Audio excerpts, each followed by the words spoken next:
her, and Leela. And I'm like, Leela, I'm just here. I need to do some work on your land so I can get some bread and milk for my family. Mm-hmm. We don't have any milk and stuff. Well, I didn't realize until the next day when I looked in the refrigerator, there was 2 half gallons of milk. Like, how do we get another half gallon there? Where'd this milk come from? And come to find out, it was a water jug that Donna had poured a half a gallon, split the milk. But the freaky thing is she wasn't there during that investigation about the milk. Oh. You see what I'm saying? So it's like she got up and did a sleepwalk. Huh. That's pretty neat. Crazy. And of course, Leon, you and I, we did the old Dodo's Pool Hall, the old theater in Millersville. Yeah. And we had some pretty good stuff happen there. But I've done. I mean, since I've been with doing all this, I mean, I've gotten to go places with like Dana and Tina Fleury with Ghost Life. Yeah. It's taken us places like Brushy Mountain State Penitentiary where I got my first attachment. Yeah. And now, and then around. Now, speaking of that, I can only imagine. The how can I put it? I would say struggles of running a haunted facility, doing ghost tours. But what's the strain that actually is put on you for doing this? Spiritually, mentally, and also physically. Yeah, because during that time when that happened, I was running the Hawthorne Manor, the Crime and Punishment Museum. Looking at other places, got all these other investigations. I was running really hard. I think what it did, it took advantage of my exhaustion because we had did some back-to-back investigations, and I was super tired when I did that one. And I think I was vulnerable. I've learned a lot about myself. I've learned a lot about, resting and making sure you're nice and grounded before you get into a place. Because if you're unprepared or if you don't have your guards up, man, it can happen. It can happen in a blink of an eye. And for me, it was a very oppressive feeling, and it made me suspicious of everything and everybody. I didn't trust anybody. Yeah. It was like it wasn't me. I mean, I looked at things differently, and people were like looking at me differently, and it was like, this is crazy. I mean, Leon's help. Yeah. And that's why we got you again. But before we did the crime punishment, you remember I had the electroshock therapy machine that came from the old Georgia State Hospital, and I had you come and bless that before it went up to that museum. But that's another story. Yeah, that thing has some bad juju to it. So, Jeffrey, do you do private investigations now?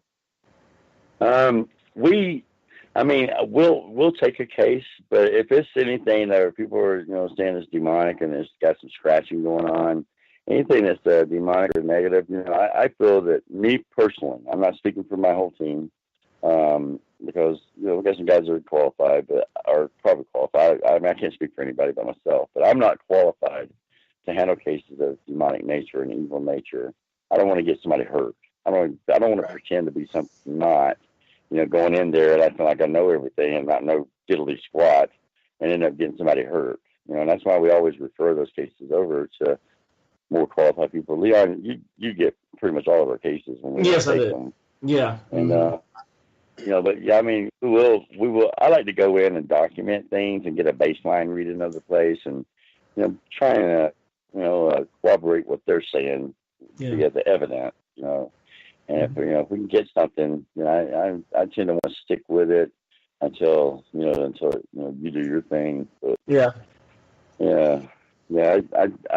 mean, I'll take private cases, but that's. I mean, if it's something simple and they just want, we'll try to go over and help people understand, what it is. But there again, we tell people before we get there, I don't remove ghosts. I'm not a ghost remover. I don't, I'm not there to tell. I'm just there to document.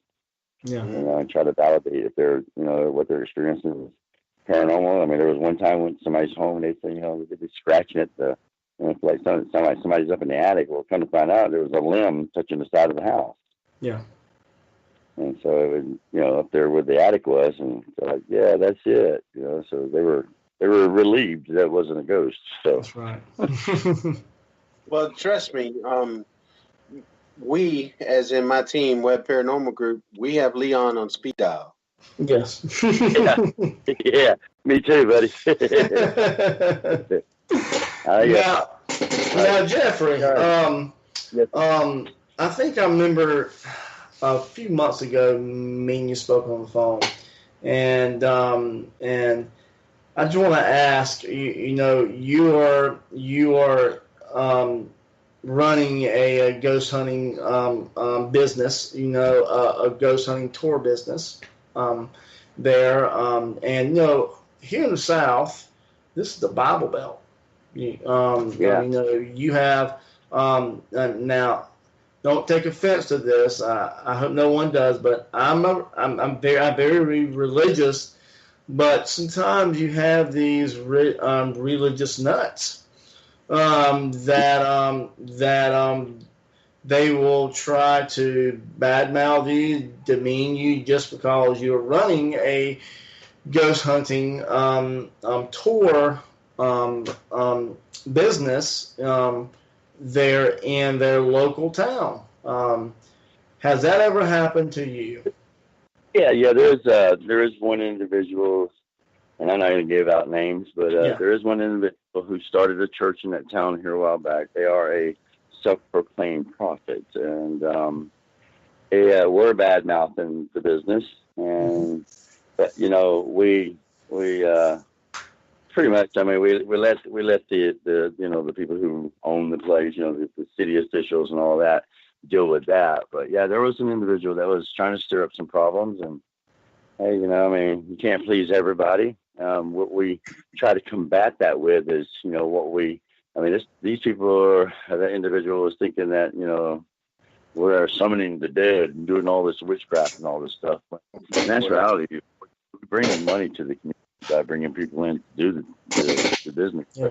We also do, food drives, and we raise money for the food bank there, and help out in that community. So while we're out there trying to make a difference for people, you do have people that don't quite understand and never have approached us and asked, what it is that we do. They just assume that we're just these bad people, and that's not the case at all. But we pray for them too.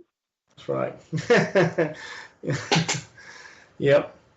There's always somebody that is going to pop their little head up because they're more righteous than somebody else, that, you're summoning demons and witchcraft and all this type of stuff. And I think that is ignorance that is playing on that, because they don't understand. They don't take the time to go and research this or go and ask questions like you were saying. And it's just their ignorance coming out. Yes. And right. Even people that have a religious background, if they've read in the Bible or had experiences within the church as supernatural stuff, they should definitely know that there's paranormal activity that goes on in everyday life. And of course, everything doesn't fall under the spirituality of the church by any means. There's negative, there's demons, as we well know. We've just heard about Leon confronting one there at the jail. And I just feel like people pick on other people just simply because they don't understand and they don't take the time to understand. That's right. Yeah, it's easier to condemn than it is to try and understand. Exactly. Or a lot of people don't want to, if they think that you're lower or whatever, and they look at you that way, they're not going to get down to your level and try to understand you if they already think they're above you. So it's just, some people you can't. Yeah, you can tell them all the wonderful things that you do for a community, and they can choose to accept it or not. We're going to keep moving forward with what we do. That's just a little bump in the road, and we're beyond that. I think we're a few miles past that now. Mm-hmm. Yeah, you know, exactly. we got the community. You know, for the most part, the city of Ashburn, Georgia, Turner County, they love us. I mean, you know, we clean up around that, you know, the jail. We always make sure we take care of the place, and you know, we're not loud, we're not disrespectful, we're friendly with people, and in return, that's what they give us back. You know, they appreciate. You know, for the most part, most people do appreciate it there. But, you know, you're gonna have a few that just don't. Yeah. Because Well, that it's is the a Bible. beautiful building. Yeah, I looked at the picture of the jail, and it's a gorgeous building. And Yeah, it is. I don't know why, but I have this thing for old historic jails. Like my team, we investigated the Pauley jail in Union Springs, Alabama, which is the old Bullitt County jail.